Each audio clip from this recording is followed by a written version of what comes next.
My son pointed a finger towards the front door and roared, "This is my wife's house, not yours." Then he said something that sent a chill down my spine. "Get out before I make you leave."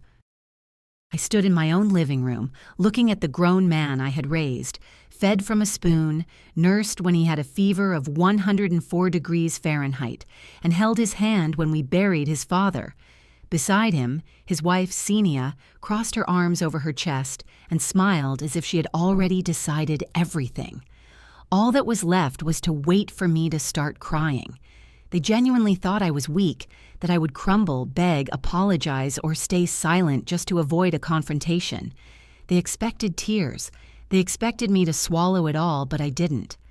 An hour later, I quietly left the house without slamming the door, took out spare keys from my bag that I had kept for years, just in case, and drove to a locksmith. While they were out and about, I changed all the locks in the house, the same house my late husband and I had built with our own hands and money. Not a single lock, not even a little bit, but all of them. And when they returned and saw themselves on the street, on the wet sidewalk in front of a locked door, my son was pounding his fist against the wood, no longer commanding but pleading, "Mom, open it, please open it, our things are in there." And Ksenia stood beside him, looking at the door as if the ground had been pulled out from under her, as if for the first time in her life she understood that a home isn't about who shouts the loudest. Tell me honestly, what would you do if your son, to whom you've devoted your entire life, suddenly started kicking you out of your own home? My name is Marina Sergeyevna Kolesnikova. I was 67 years old on the day my own son forgot who I was. If you had seen me that Tuesday, you probably would have thought, just an ordinary, quiet, elderly woman. A light blue sweater, comfortable shoes, reading glasses on a chain around my neck, gray hair neatly styled, a cautious gait like many people our age, and my hands tremble a little when I get nervous. You would have assumed I was easily manipulated. And that's exactly what Daniil thought. He should have known he was mistaken, but he had long stopped looking at me the way he used to. He saw me as an obstacle to be moved aside. It happened on a Tuesday, right after lunch. I remember because I had made homemade chicken soup, just like his father loved, with noodles and carrots, so the kitchen would smell of coziness, not of harsh words and coldness. The aroma still lingered in the air, and my heart was breaking in the next room. It was pouring rain outside. It beat against the window pane as if someone were pelting it with fine shot. The sky was dark, like late evening, though the day was far from over. Daniil stood in the entryway near the table where keys and mail usually lay. He was breathing heavily, his face red, his eyes angry, and that adult finger, a rough finger, repeatedly pointing at the door like a death sentence. Ksenia was slightly behind him, one hand on her hip, the other holding her phone, as if waiting for the moment I would cry and she could film it, show it to someone later, or perhaps shove it in my face to shame me. I didn't cry. Not in front of them, not to give them that satisfaction. I looked at Daniil, then at Ksenia, then back at Daniil, and in a strange moment I heard not their voices, but only the tick-tock of the old clock above the mantelpiece. That clock belonged to Fyodor Nikolaevich. We bought it at a flea market the year Daniil turned 10. Fedya was laughing then, saying, "Where are you dragging such a monstrosity, Marinka? Our living room is small." And I laughed too and replied, "But it's beautiful, like a real home." We were happy then, and this house was warm. It was peaceful. It was us, and now it had become like a courtroom. And my son had already decided I was guilty. I spoke softly. I knew if I raised my voice, Daniil would shout me down. He always did that, overpowering with volume, as if volume replaced righteousness. "Daniil," I said calmly, "this is not your wife's house. This house is registered in my name. Your father and I paid for every board, every nail, every brick. You know that." His jaw twitched, as if he were chewing on anger. Ksenia rolled her eyes, and without even hiding her irritation, blurted out, "Here we go again. You're always like this. You always throw this in our faces." I looked at her calmly. I wasn't going to argue in her language, where aggression and mockery were paramount. "You are living here only because I allow it," I said. The words came out level, without a shout. Something shifted inside me. It wasn't anger yet. Anger is hot, but something else rose within me, something deeper, an old, heavy weariness that accumulates not in a day or two, but over months of enduring. "Well, all right. We'll deal with this later. I won't escalate it." Daniil stepped towards me. "No, Mom," he said. "We live here because families should help. That's how it should be, and you're acting like this house gives you the right to command everyone and everything." Command? I almost snorted, but even a smile wouldn't come, because in my mind, at that moment, like a film reel, the last few months played out, not with words, but with sensations. Slamming doors, dirty dishes, whispers that cut off as soon as I entered, and that sticky feeling that I was already an unwelcome guest in my own kitchen. I was still standing in front of them in my living room, under the drumming rain and the tick-tock of Fyodor's clock, looking at my son talking about family, while his wife held her phone like a weapon. And then, for the first time, I clearly understood one simple thing. They weren't going to stop on their own. They would keep pushing until I said stop. And I said it to myself, calmly, without hysterics. I said it and felt a profound quiet descend within me. That's what happens before a person makes a decision they won't back down from. I didn't argue further in the entryway then, not because I agreed, but because I already understood how it worked. You say one word and you get 10 back, each louder than the last. And then they'll even say, "See, you're the one causing the scandal." And still, so you understand where Daniil got such confidence, as if he were the owner, we need to go back 8 months. They moved in with me after Daniil lost his job at the car dealership. He came home one evening, sat at the kitchen table, didn't look up, twirling his keys like a boy. "Mom," he said then, "we just need a little while. 6 weeks, maximum, until I get back on my feet." Ksenia stood beside him, her lips pressed together, but her voice sweet. "We'll find something quickly, Marina Sergeyevna. It's just hard right now." I believed him because a mother always wants to believe, and because after Fyodor Nikolaevich's death, the house was already large and empty, and it seemed to me that having family around wasn't a burden, but life. At first, I tried to make things easier for them myself. I gave them the largest room at the end of the hall where Tisha used to sleep. I told them the rent was waived for the first month. Don't worry about it. I bought groceries, cooked, just like before. I let Ksenia use my washing machine, even though after a wash cycle she never cleaned the lint filter, and once she nearly broke the handle, then wondered why I was fussing over small things. I explained it all to myself. They're stressed, they're young, they're embarrassed. Daniil will find a job soon, and everything will go back to normal. But nothing returned to normal. At first, it was almost imperceptible, like smoke in a room. It doesn't sting your eyes immediately, but gradually it becomes impossible to breathe. Ksenia started tidying up in her own way. She rearranged the dishes because it was more convenient. Then she went through Fedya's things. The old books he loved were neatly arranged on the shelf. I hadn't thrown them away. It was important to me that they were here. One day, I opened the closet door. Empty. I asked where the books were.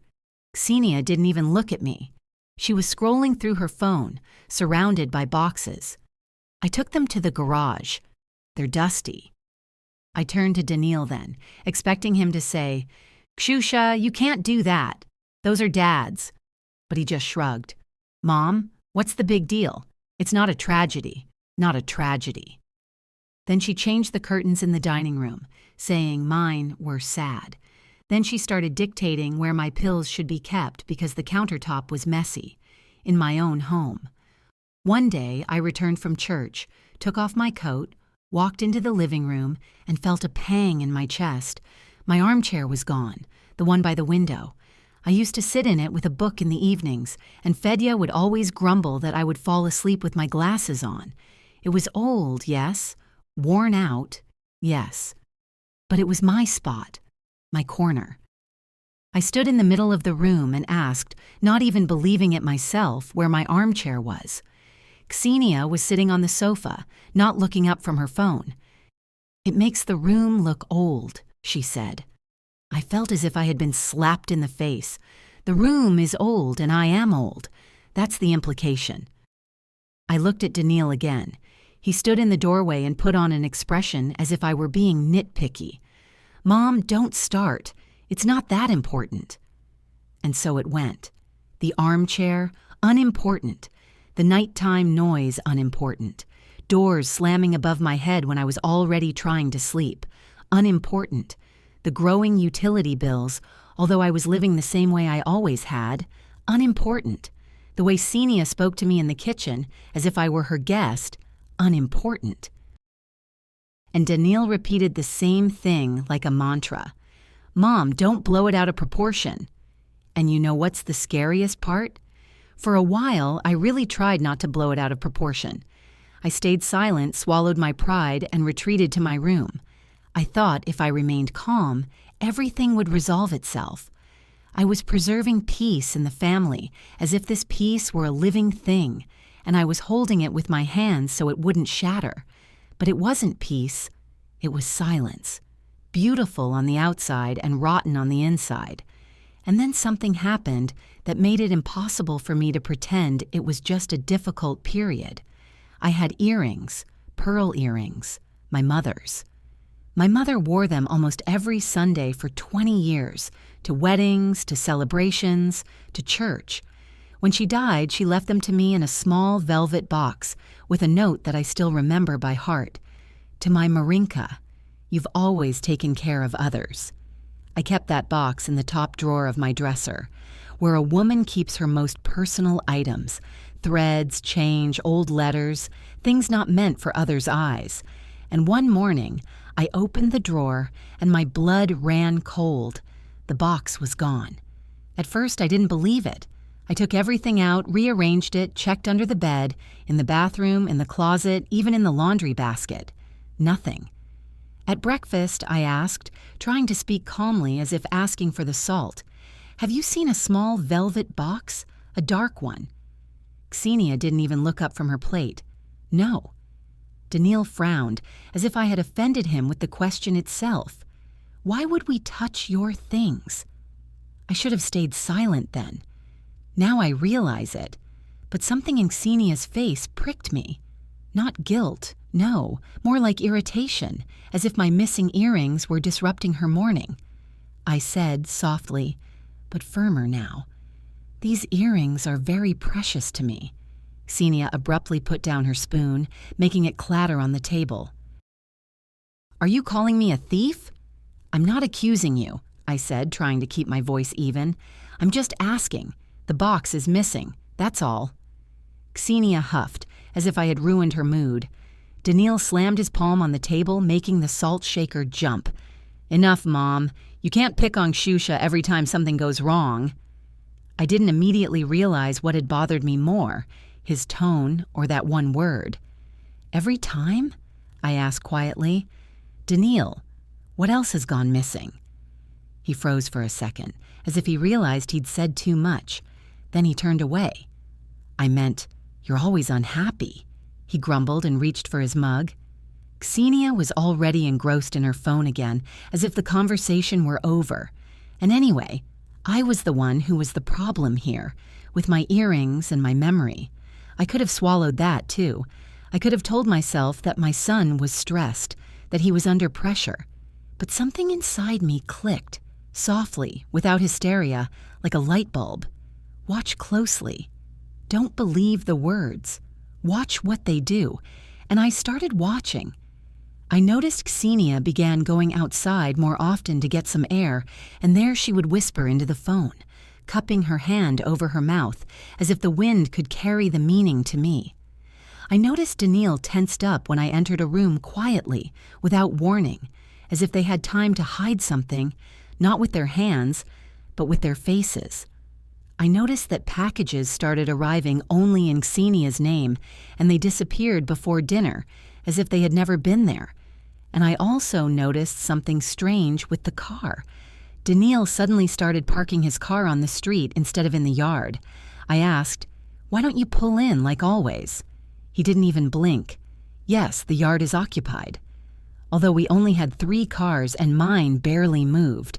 I used it for grocery shopping, church, and the clinic, and that was it.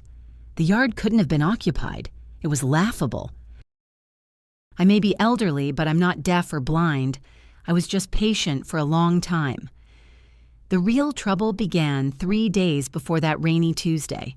I went to the pharmacy, thinking I'd be a while, but I returned earlier.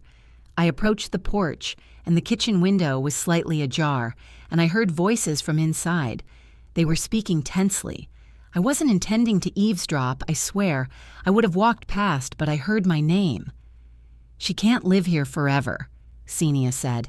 My feet felt glued to the floor. Daniil replied tiredly, "I know. Give me time." "Time for what?"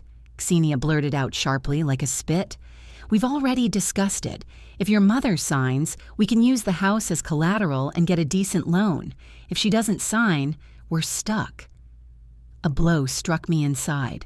Dry, painful, suffocating. A pause. And then Daniil's voice was quieter, as if he himself were ashamed. "I'll sort it out." I stood on the porch with a small pharmacy bag in my hand, understanding that they hadn't come just to live there. They had come with a plan: documents, signatures, collateral. These were not the words of family. They were words of profit. I stepped away from the window so they wouldn't see me. I pretended I had just arrived, deliberately stomped on the steps, as I always did. When I entered, they were sitting in the living room, looking far too calm. "Everything all right?" I asked. Daniil smiled quickly and too broadly. "Fine, Mom." Xenia also smiled, but hers wasn't a smile, but a thin, cold line. I went to my room and closed the door. I sat on the edge of the bed and looked at the photograph on the dresser. It was me, Fyodor Nikolaevich, and a young Daniil by the lake. Summer, sun. Daniil was missing his front tooth. He held a fish as if he had caught the whole world. Fedya had his arm around me, his other arm around our son. We looked like a normal family, one that people trusted. I touched the frame and whispered, "Fedya, what happened to our son?" I barely slept that night. In the morning, Daniil came into the kitchen with a folder, trying to speak as if nothing had happened. "Mom, I need your help with something." He placed the folder in front of me. Inside were pages, small print, columns, some lines. The words were crammed together. I'm not a lawyer, but I'm not a child either. I immediately understood this wasn't just a piece of paper. "What is it?" I asked. He leaned back in his chair and acted as if it were all very simple. "Yeah, it's just paperwork for an idea. Nothing serious. You just need to sign on one page because it's your address." I looked up at him. "And why do I need to sign at all if it's your idea?" His smile faltered. "It's a formality, Mom. Don't overcomplicate it." I closed the folder with my hand. "Then you can do without the formality." At that very moment, I saw a real glint of malice in his eyes for the first time. Not irritation, but malice. He snatched the folder too sharply, as if I had taken something away from him. "Fine," he said, and left. Xenia's voice came from the room. "Well, she's being stubborn again," Daniil replied, loud enough for me to hear. "Stubborn because she doesn't want to sign something she doesn't understand." That same day, I called my niece, Zhenya. She works in a law office downtown. She's a sharp girl. She has a bright mind and a firm character. I didn't tell her everything. I was ashamed and scared. I only said that my son had brought papers and asked me to sign them, and I wanted someone to look them over. Zhenya didn't even hesitate. "Aunt Marina, don't sign anything. Absolutely nothing until I see it." "Why are you so sure?" I asked. "Because in boring papers, the ugliest things are usually hidden," she said calmly. "Promise me." "I promise," I replied. And then I truly understood. This was no longer about earrings or the armchair. It was something more serious. I didn't know how much more serious yet. And then came that very Tuesday. Rain, a gray sky, the smell of my chicken soup in the kitchen. I spent the morning sorting through the linens in the closet, as if tidying up the sheets could bring order to the family. And at some point, I heard an argument from their room again, and my name. That Tuesday, I really tried to keep my hands busy from the morning so my head wouldn't keep replaying the same thing. I sorted sheets, folded towels, straightened shelves, as if order in the closet could maintain order in life. The rain poured down like a wall, sometimes harder, sometimes softer, making the house even darker than usual. By lunchtime, Daniil and Xenia were at it again. At first, quietly, through the door, like whispers, then louder, then completely on edge. And my name was mentioned again. Every time something inside me tightened, as if I weren't a person but a topic for discussion. A few minutes later, Daniil burst into the kitchen as if someone had pushed him from behind. I was stirring the soup. The noodles were perfectly cooked. The carrots were tender, steam rising, fogging the glass of the pot. Daniil stood before me not as a son, but as an accuser. Xenia followed, her lips pressed together, her face like stone. "Why did you call my niece?" Daniil blurted out. I slowly placed the ladle on the edge of the pot, not to stall for time, but because I needed to maintain my composure. Because I want advice.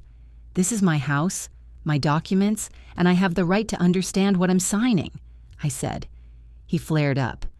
"Mom, you went behind my back. You made me look like some kind of swindler." "And what did you make me look like?" I asked quietly. "A woman who has to sign something unknown just because her son asked." Xenia let out a short, joyless chuckle. "See?" she said to Daniil. "She understands everything. She's just being difficult." "I understand one thing," I replied. "I heard you talking about the house, about collateral, about if she signs. I heard everything." Daniil's face changed, as if it wasn't my fault for overhearing, but his fault for saying it. Xenia looked at him with such anger that I was even surprised. So I'm not the only obstacle here. She was angry at him for not controlling the situation. "You heard," she breathed out. "You were eavesdropping." "I came back from the pharmacy early," I said, and heard my name. I didn't need to eavesdrop on purpose. Daniil paced the kitchen back and forth, running his hands through his hair, like Fedya used to do when he was nervous. Only Fedya's nervousness came from worries, while Daniil's came from anger and confusion. "You're complicating everything," he said, not looking at me. "We're trying to get out. We want to start something of our own. We want to live a normal life." "You could help, but you're always doubting." I looked at him and thought, doubting?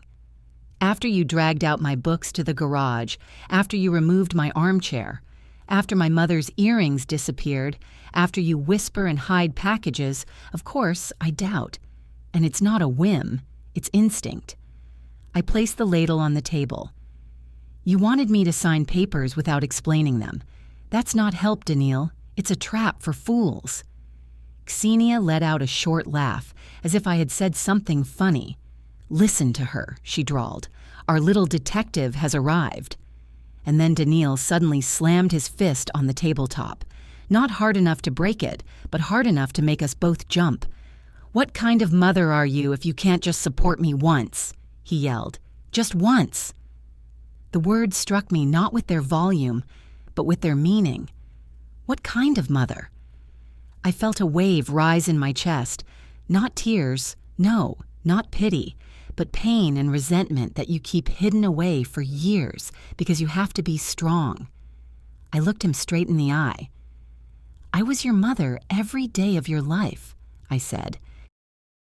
"The question is, do you still remember how to be my son?" Xenia stepped closer and spoke in a cold, businesslike tone.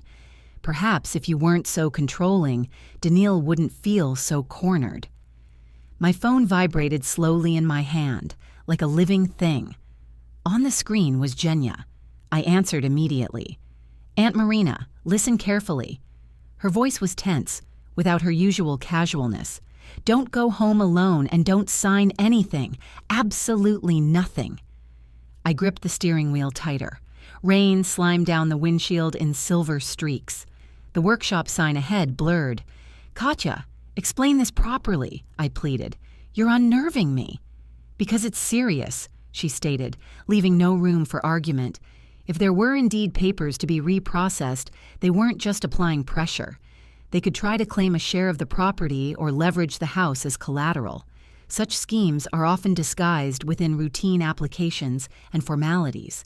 They count on trust and a lack of understanding. My mouth went dry. "Why, Dmitri?" I began, then faltered. The words caught in my throat.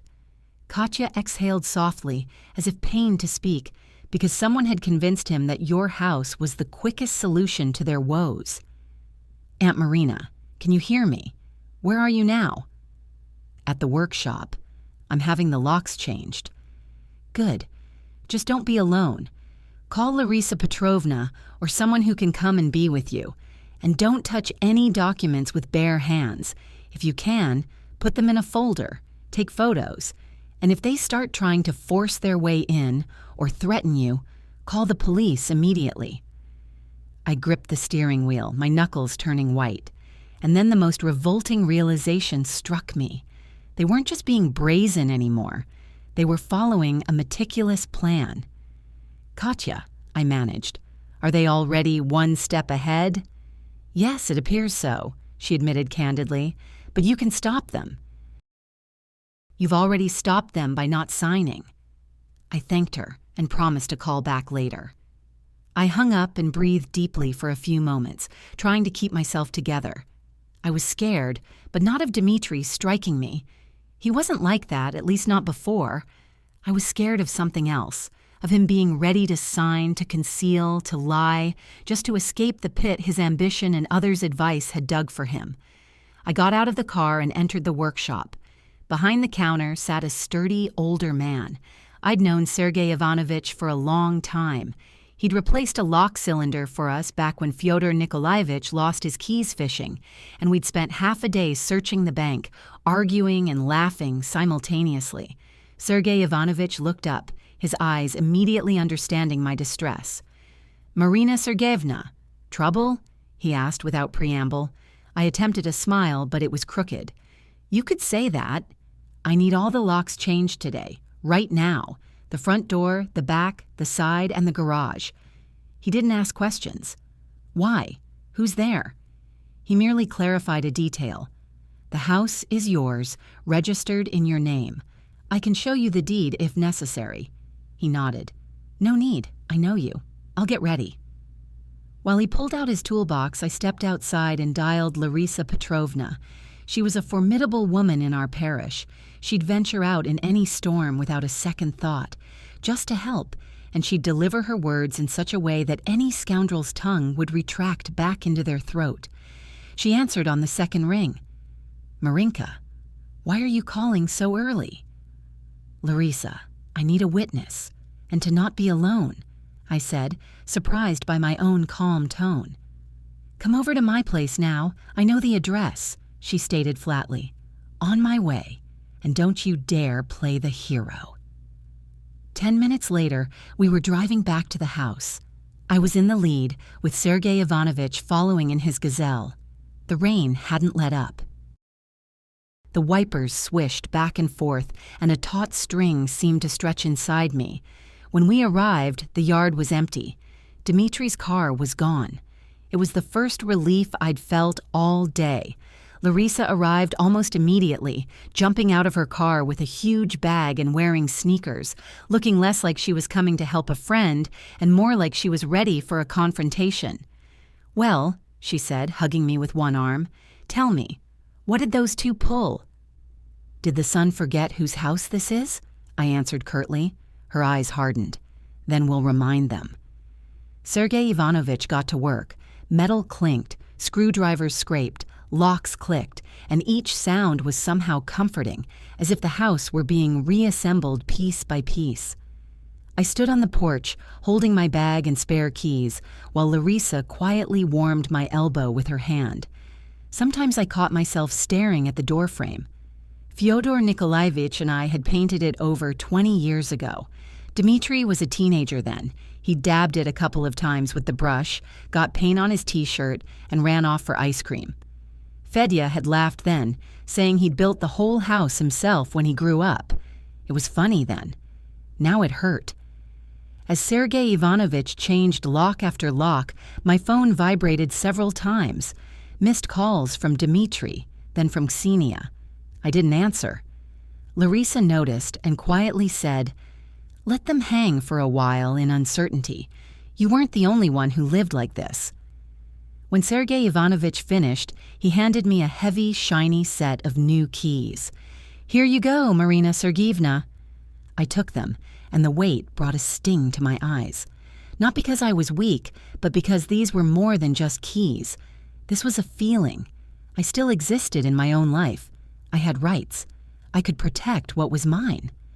Sergei Ivanovich asked quietly, "Should I stay a few more minutes?" I looked out at the street. "No, thank you for asking." He nodded and drove away. Larissa, of course, stayed. We went inside, and I locked the door with the new lock. The house was eerily quiet, as if it too were listening. The soup on the kitchen stove had cooled. A towel hung over the stove, and Dmitri's mug sat in the sink. By the back door lay Ksenia's pink slippers, tossed haphazardly.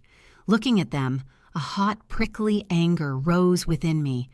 They had walked through my rooms, used my belongings, eaten my food, and simultaneously prepared to take even more. Larissa nudged my shoulder. "Don't you dare clean up after them now. Not today." I nodded and did what I had feared to do before. I went to the countertop and began searching for papers. The main folder was missing, but beneath a supermarket flyer and some delivery menus, I found a single sheet folded in half. My hands trembled slightly as I unfolded it. It bore my name, my address, and at the bottom, a blank line for a signature. The words made my insides clench. Share, transfer of rights, security, co-borrower. I didn't understand every clause, but I understood the main point.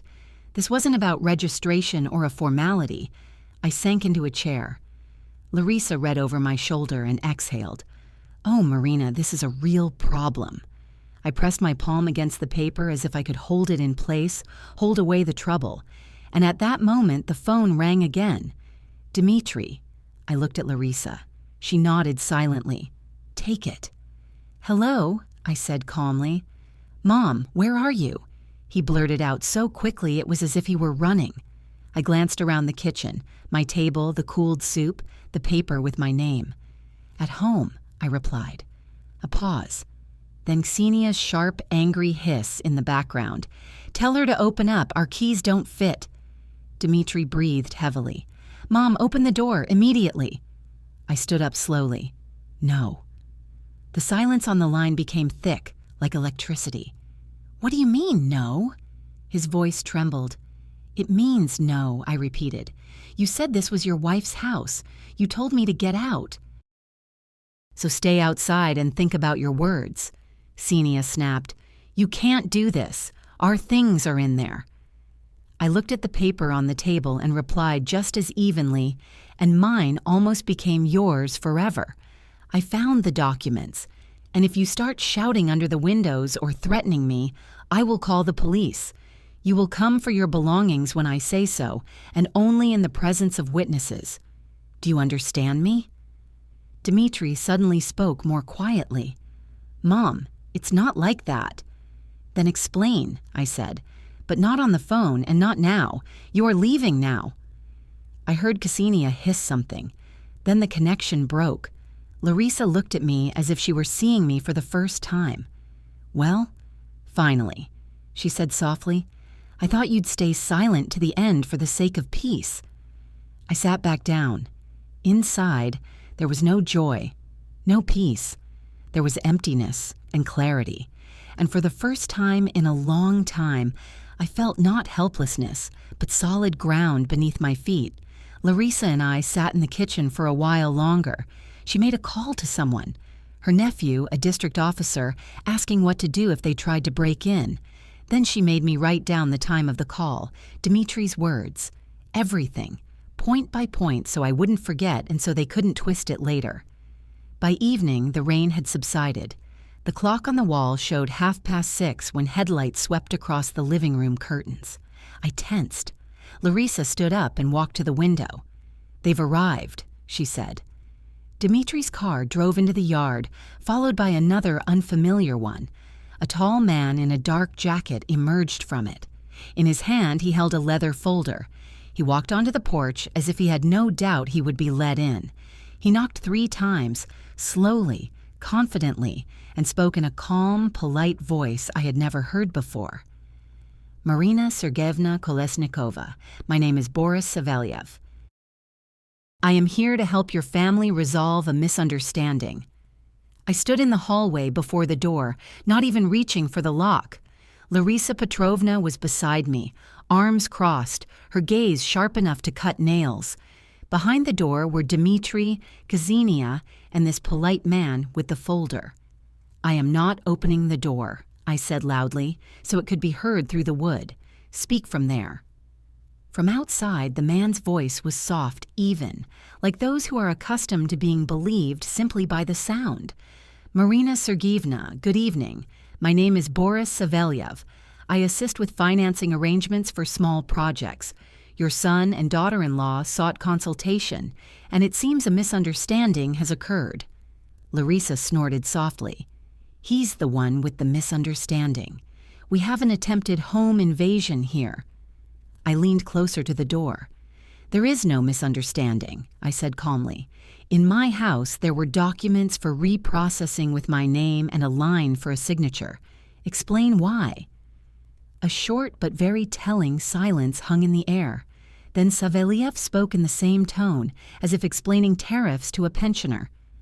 "I understand. Legal phrasing can sometimes sound intimidating to someone without experience. There might be standard clauses." And here, something twisted inside me, not from fear, but from anger. Not hot anger, but the kind an adult feels when they're being treated like a fool.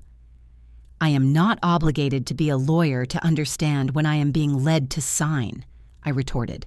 "Remove your standard clauses. Tell me directly, did you want my house to become collateral for their loans?" Ksenia couldn't stand it and hissed, "Nobody is taking anything from you. You're overreacting." Larissa moved closer to the door and said loudly, without a smile, "In someone else's house, you don't give orders, you don't shout, and you don't hide papers." Savelyev cleared his throat as if to regain control of the conversation. "Marina Sergeyevna, let's be adults. Your loved ones are in a difficult situation right now. They are trying to get back on their feet. In such cases, family supports each other." I heard Dmitri sigh heavily, as if he'd been dragged into all this and didn't know how to get out. "Mom, please," he said. "Let's just talk normally. Open up. Enough." I didn't raise my voice, but I spoke each word clearly. "Dmitri, you yelled at me yesterday. You said this was your wife's house. You said, 'Get out.' So now we're talking through the door, just as you suggested." Outside, silence fell. Then Savelyev spoke a little more sternly, still polite, but with an edge. "If you act on emotions now, you will only complicate matters for everyone. Sometimes it's quicker and more correct to resolve the issue amicably, without legal consequences." Larissa turned sharply to me. "Hear that? He's patting threats like a cat." I nodded and said to the door, "You will not intimidate me on my doorstep. Leave." Ksenia snapped again. "Are you even listening to yourself? You're leaving us on the street over principles." "You are not on the street," I replied. "You are simply not in my house." A pause. Then Dmitri spoke faster, as if grasping at a last resort. "Mom, that was temporary, just so the bank would give us a chance. We would have paid it all back. We would have then—" "Then I had 8 months," I said. "And all that time you lived here for free, and the respect diminished. Tell me one thing. Did you understand that these papers could leave me without a home?" He didn't answer immediately, and that silent interval told me more than any confession. Xenia intervened, her voice now businesslike. "This won't leave you without a home. It's a standard scheme. For business collateral. We want to open a studio, renovations, design, furniture." Larissa rolled her eyes so much I almost smiled. "Design," Larissa repeated. "Uh-huh. And the keys to someone else's house? As startup capital." Saveliev tried to smooth things over. "Listen, I understand your concern, but—" I interrupted him sharply for the first time in the entire conversation. "Enough! No buts! You have 1 minute to leave my porch. If you don't leave, I'm calling the police." Xenia said loudly, defiantly, "The police on your own son." I answered immediately without pause. "The police on anyone who tries to take what is mine." Outside, it became quiet again. Then I heard someone descending the steps. Footsteps, then the slam of a car door. Another engine started. Still, I stood my ground, not relaxing, because sometimes the most unpleasant things happen precisely when you think, "That's it. They're gone." After a few seconds, more footsteps were heard. One person returned, knocked once, not brazenly, not loudly, and I recognized that knock immediately. "Mom," Dimitri's voice was low, unsteady. "It's me, please." Larissa whispered directly in my ear. "Don't open, not even a crack." I wasn't going to open wide, but I did disengage the chain and open the door just enough to see his face. Just enough so he couldn't shove his hand through and push it open. Dimitri stood there, wet, exhausted, his eyes red as if from a sleepless night, though night hadn't yet fallen. "Mom, I didn't want it to come to this." "Dimitri," I said quietly, "you already made it come to this. Now answer the questions." He swallowed. "Tomorrow we'll talk." "Okay, I'll explain everything." "No," I replied. He hesitated, and I asked the question that had been burning inside me for a long time, even more than those papers. "My mother's earrings. Where are they?" Dimitri blinked rapidly. "What earrings? The pearls," I said. "The velvet box. You know perfectly well." He looked away, and that was enough for me. "Did Ksenia take them?" I asked evenly. He exhaled as if he'd been cornered. "Mom, I don't know. It was a lie." Not because I could read minds, but because you can hear when someone is lying to avoid consequences. I nodded. "Okay, then listen carefully. You are not coming inside. You are leaving. And if you bring another consultant to my door, I will not talk. I will act. Understood?" He stood there like a boy caught doing something naughty, unable to move back or forward. "Understood," he whispered. And I added, "Tomorrow you will come not with Ksenia and not alone. You will come with witnesses and you will start with the truth, not excuses." He nodded. Then he took a step back. I closed the door, turned the new key, and only then did I feel my knees tremble, not from weakness, but from tension.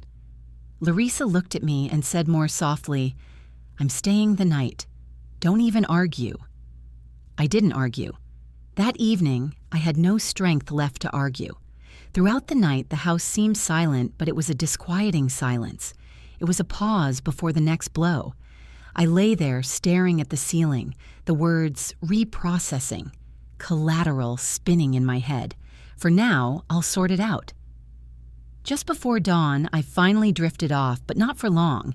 The phone vibrated softly on the kitchen table. I got up, walked barefoot, picked it up, and a chill ran through me again. A message from Katya. "Aunt Marina, urgent. Boris Savelyev is not registered with any company he named. He is not who he claims to be. Call me as soon as you wake up." The morning was gray and heavy, as if the rain hadn't left but had merely retreated. Larissa Petrovna brewed strong coffee and thrust the mug into my hands like medicine. "Drink it, and don't pretend you're not scared," she said. "Everyone is scared. The question is, who will win?" I nodded. Katya's message still echoed in my mind. Saveliev is not who he claims to be. It made me feel not just uneasy, but disgusted, as if an unwelcome smell had permeated the house. I was about to call Katya back when there was a knock at the door. Not like yesterday, not brazen, just short but insistent. Larissa raised a finger. Stay put. I stood up anyway and walked to the window, pulling the curtain back by exactly 1 centimeter. Dmitri stood alone on the porch, without Ksenia, without any consultants.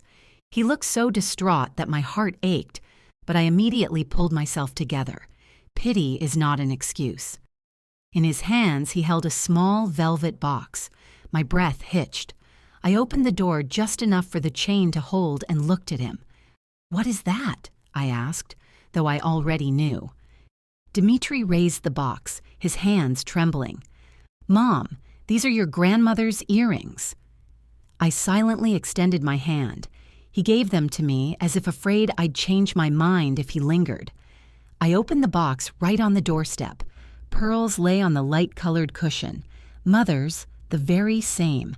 It made my eyes sting so much that for a second, I lost my voice. Larissa exhaled behind me. "Good heavens!" I closed the box and looked up at Dmitri. "Where did you get them?" I asked quietly. He swallowed. "Ksenia," he began, then fell silent. Then he blurted out, as if ripping off a bandage. "She pawned them 2 weeks ago. I found the receipt among her things at night. We argued. I went this morning as soon as they opened. I bought them back." My legs felt like jelly, not from weakness, but from the reality of it all. "You didn't know?" I asked, surprised at myself. What else was I hoping to hear? "No," he shook his head.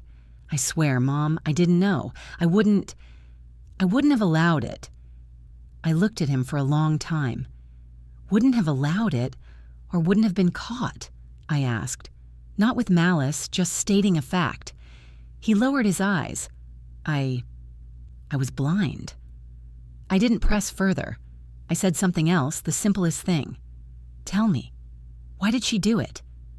Dmitri looked up at me, and in his eyes I saw not brazenness or anger, but fear. "Because we owe money." "How much?" I asked immediately.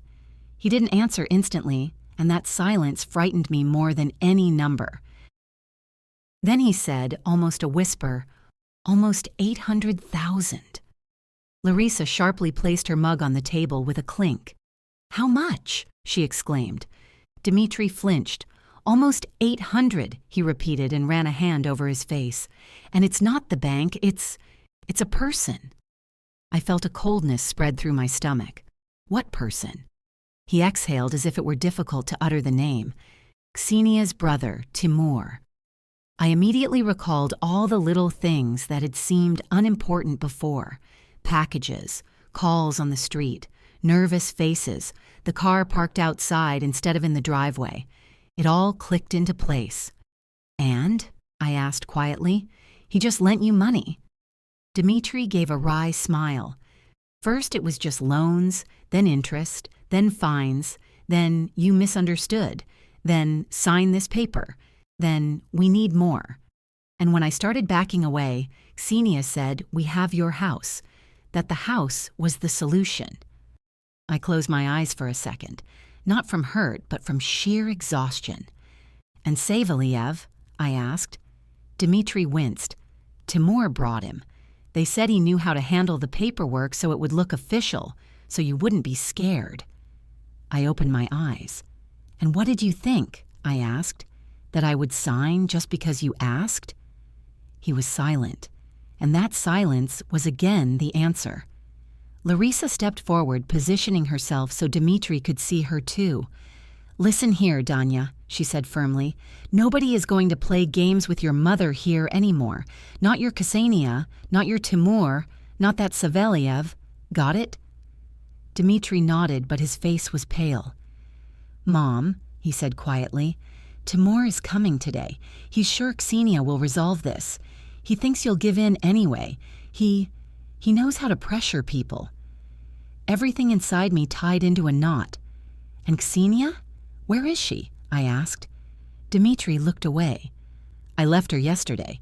She's at some roadside motel near the highway. I couldn't stand being with her anymore, Mom. I saw the receipt, I asked.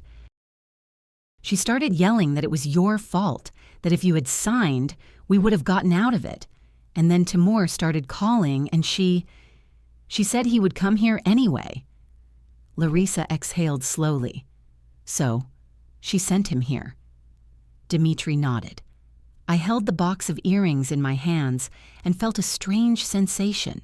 It hurt, but my mind was working with extreme clarity. What do you want now? I asked Dmitri. Do you want me to pity you, or do you want me to hear you? He looked up. I want you to not get hurt and to stop all this. I understand what I've done. Larissa grumbled. You understood too late, but at least you understood. I looked at Dmitri. Then listen. You are not coming inside the house right now. We will not pretend that nothing happened. You're staying in touch, speaking your truth, all of it. About the debts, the paperwork, about Savelyev, about Timur. I don't remember the rest. Understood, he said immediately. I'll tell you. Larissa was already reaching for her phone. I'll call my wife right now, and my nephew, Boris, the local officer, so he's nearby. And I'll text Father Roman, too. A witness won't be a problem. I didn't argue. Pride isn't needed in moments like these. People are. While Larissa was making calls, I called my wife myself. She answered instantly, as if she'd been waiting by the phone. Aunt Marina, she said without preamble. I checked. This Savelyev isn't registered anywhere. He's not with the company he claimed to be. And don't trust quick solutions. This smells like a setup. It already does, I replied. Daniil arrived. He returned the earrings and spoke about the debt and Ksenia's brother. Timur will be here today. Zhenya's voice grew even harsher. Then no private conversations, no signatures. And don't open the door. I'll come after work with printouts, what can be done urgently around the house, and how to file a report if they start pressuring you. I'll be waiting, I said. By midday, we had a clearer picture, and it didn't make things any easier, but at least it wasn't a fog. Officer Boris promised to be in the vicinity. Father Roman said he'd stop by closer to evening. Larissa paced the house like a general before battle, grumbling at the whole world, but I could see she was just keeping me sharp. Daniil sat on the edge of a chair by the table, looking as though, for the first time in many months, he understood that maturity isn't about shouting louder, but about taking responsibility for consequences. By 7 o'clock in the evening, my ears were ringing with tension. Daniil's phone lay on the table, and he glanced at the screen every 5 minutes. At 19:10, he paled. A message arrived, he said, swallowing hard. From Timur. Read it, Zhenya instructed over speakerphone. She had just come back online. Daniil read aloud, his voice trembling. Tell your mother to stop acting like the boss. We're coming to collect what's owed to us. My chest tightened, but I said calmly, We owe no one anything. This is your debt, not mine. Daniil didn't have time to respond. The phone pinged again. He looked, and his face turned completely white. What is it? Larissa asked. Daniil looked up, and I saw genuine horror in his eyes. He's writing that Ksenia is with him. It clicked in my head like a light switch. What do you mean with him? I asked quietly. Daniil gripped the phone so hard his knuckles turned white. She's not at the hotel. She went to him. He swallowed. And they're coming here. At that moment, the headlights swept across the curtains outside. A car just pulled into the yard, Larissa said sharply. Daniil flinched, peeked through the gap between the curtain and the frame, and exhaled as if he'd been struck. It's not Timur, he whispered. It's someone else. Before he could finish, 3 slow, heavy knocks echoed at the door. Then, on the street, a woman's scream rang out, sharp and confident like an order. Marina Kolesnikova, open the door. Marina Kolesnikova, open the door. A woman shrieked from the porch, her voice devoid of plea or shame, only the certainty that she was owed something. Larisa Petrovna immediately stood up as if to shield the entire house with her body. "Nobody touches the handle," she said to me, to Daniil, and to the wall itself. "We stand where we are." Daniil turned as white as a sheet and merely mouthed, "It's Diana, Ksenia's mother." I inhaled slowly. Everything inside me was taut, but I was no longer flailing. I had felt too keenly yesterday what it was like to be pressured, and how it works if you give even a sliver of an opening. I walked to the door and said, loudly but steadily, "Diana Merkurova, I will not open the door. Speak from the threshold." A snort came from outside. "Oh, so now you're important. Playing the lady of the castle, are we? My daughter is in trouble and you—" "Trouble is when someone is sick or there's a fire," I interrupted calmly. "When someone fiddles with other people's documents and hides papers for re-registration, that's not trouble. That's something else." "Are you slandering my daughter?" Diana shrieked, slamming her fist against the door again. "I know you're in there. Open up, Marina, immediately." Larisa leaned towards me and whispered directly in my ear, "Don't talk long. She's not here to make peace. She's here to pressure you." I nodded and reached for my phone. Daniil flinched. "Mom, wait." "No, Daniil," I told him just as quietly. "We've already waited 8 months." I dialed Officer Boris. He picked up immediately, as if he were indeed standing right next to me. "Boris Andreevich, it's Marina Kolesnikova. I have someone at my door, making a scene, demanding entry. We're not opening. We need you." "Understood. I'm there in a minute," he replied curtly. Diana outside was relentless. She was already shouting so loud the neighbors could hear. "Good people. Look, this old woman is torturing me, keeping my son-in-law out in the street, not giving back things. It's inhuman." I stood by the door, listening to this performance, and a sickening feeling settled in my stomach, as if dirty boots were trampling through the house, even though the door was closed. A minute later, hurried footsteps sounded on the porch, then another voice, calm and male. "Good evening, police. Who's making the noise here?" I exhaled a little easier. Officer Boris spoke loudly so everyone could hear. Diana's tone shifted instantly, not to polite, but to aggrieved. "Oh, it's good you're here. It's a family dispute." "This woman is Diana Merkurova," Boris asked evenly. "Yes. And you are?" "Officer Boris Andreevich. This is private property. You are not invited here. You are demanding the door be opened and making noise. Do you have a reason to be on the property?" "My daughter," she blurted out, "and my son-in-law. They are registered here. They live here." I couldn't hold back and said through the door, "Nobody lives here legally. The house is mine. The locks were changed legally. I found the re-registration papers. The next step is a formal report." A pause ensued from outside. Diana clearly hadn't expected me to say that out loud in front of the police. Boris didn't argue. He simply drew a line. "Diana, you will leave now. If there are issues regarding belongings, they are to be resolved legally, with witnesses, without shouting. One more knock on the door will be logged as a violation. Understood?" Diana mumbled something, but without her former assertiveness. Then came hurried footsteps, a car door slamming, the engine and the headlights. The tension lifted from the walls. Daniil sank onto the chair as if his legs had given out. "I didn't think she would do that," he whispered. Larisa cut him off. "She always does." "You just weren't looking in that direction before." Officer Boris remained outside, saying he'd be nearby for a while longer. And as soon as Diana drove away, Daniil's phone pinged again. He looked, and his face became completely blank. "Timur is writing," he said. "If you wouldn't open for his mother, you'll open for me." I felt a chill run down my spine, but it wasn't the paralyzing kind. It was the cold clarity. This would be a test of endurance. "Let them try," Larisa said calmly. "Just let them know they're not facing one person anymore." About 20 minutes later, a car did indeed pull into the yard, not the one Diana arrived in, but a different one. Daniil darted to the window.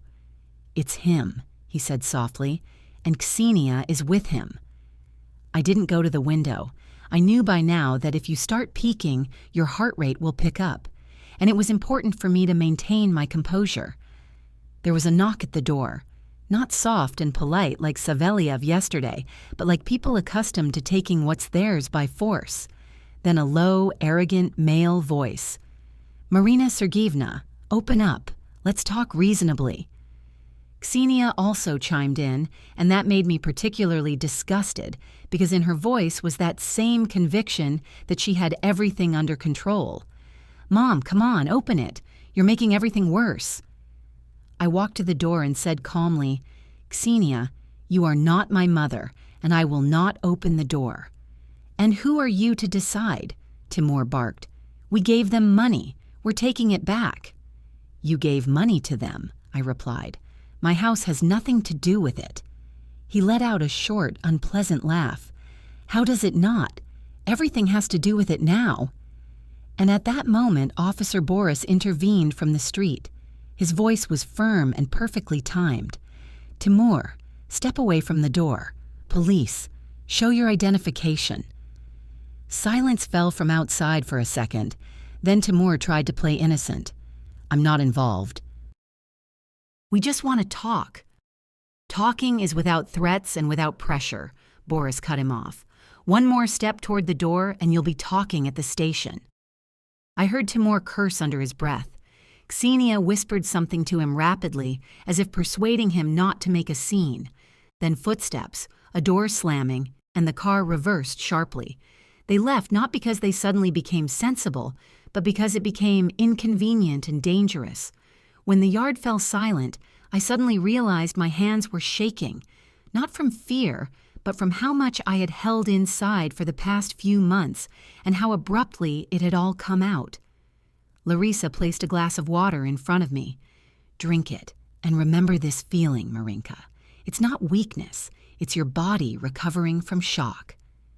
Closer to 9, Zhenya arrived, tired but composed, with a folder and printouts like armor. "Aunt Marina," she said, not even taking off her shoes right away. "You did well not to open. Now, point by point." She spread the papers on the table, the report, a list of actions, whom to call, what to document. She said that in the morning we would go to file a report for attempted fraud and for the theft of the earrings, and separately we would arrange for a prohibition on any registration actions without my personal involvement, so that no one could re-register the house behind my back. Daniil sat nearby like a stranger, and for the first time in a long while, he was silent not out of stubbornness, but because he had no excuse. Zhenya looked at him coldly, but businesslike. "Daniil, you are not an offended son right now. You are an adult man who got involved in a scheme. You will write everything down. The amounts, the correspondence, who brought in Savelyev, where the documents are, where the signatures are, where the threats are. Otherwise they will come again tomorrow, only smarter." Daniil nodded. His voice was hoarse. "I'll write it." And he wrote down everything he remembered. And the more he wrote, the smaller he became. Not physically, but internally, because lies always make a person seem bigger only in words, and when you start to unravel them, there's shame and emptiness. Larisa and Daniil stayed with me again that night, but I immediately said, "Daniil, you are not living in this house. You are only here until morning because it's night, because of your nerves, for safety. In the morning, you leave." He didn't argue. In the morning, Zhenya drove me to the station. Everything was processed. Officer Boris was also in touch. Timur called a couple of times after that, but without the previous audacity, and then disappeared. People like that like to exert pressure as long as they can, but when paperwork, witnesses, and the police appear, they look for an easier way. Xenia tried to message Daniil, sometimes accusing me, sometimes crying, sometimes promising to start anew. Daniil initially reacted, then, surprisingly, began to remain silent in response. Not out of defiance, but simply because for the first time, he stopped reacting to the loudest voice. A couple of days later, Daniil packed his belongings and went to live with his uncle Misha.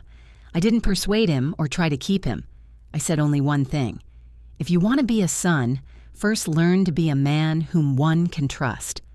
He nodded and left.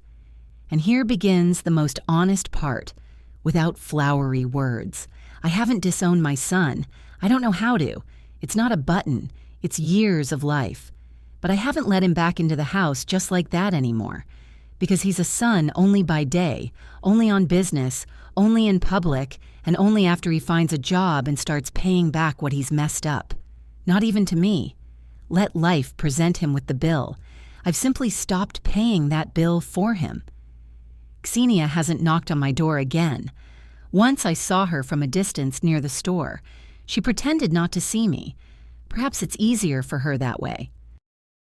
I didn't go to talk either, because conversations end where a person's hand reaches for your documents, and I remained in my house. I brought my armchair back from the basement and placed it by the window, as it used to be. I took Fyodor Nikolaevich's books out of the boxes and put them back on the shelves. I changed the locks, then installed a simple camera at the entrance, not out of paranoia, but out of experience. And for the first time in a long time, I started walking around the house without tiptoeing. Loneliness, can also be different. There's a terrible kind when you've been abandoned, and there's an honest kind when you yourself choose silence over humiliation. I chose the latter. And the moral here is simple, without pretty phrases. Kinship doesn't grant rights. Love isn't obligated to endure. And silence for the sake of peace isn't peace. It's convenience for those who step all over you. I still wear my mother's pearl earrings on Sundays, not as a sign of victory, but as a reminder. I am not an object to be moved to the basement, nor a signature at the bottom of someone else's document. I am Marina Sergeyevna. I am 67. And late, but in time, I understood one thing. Being kind doesn't mean being erased.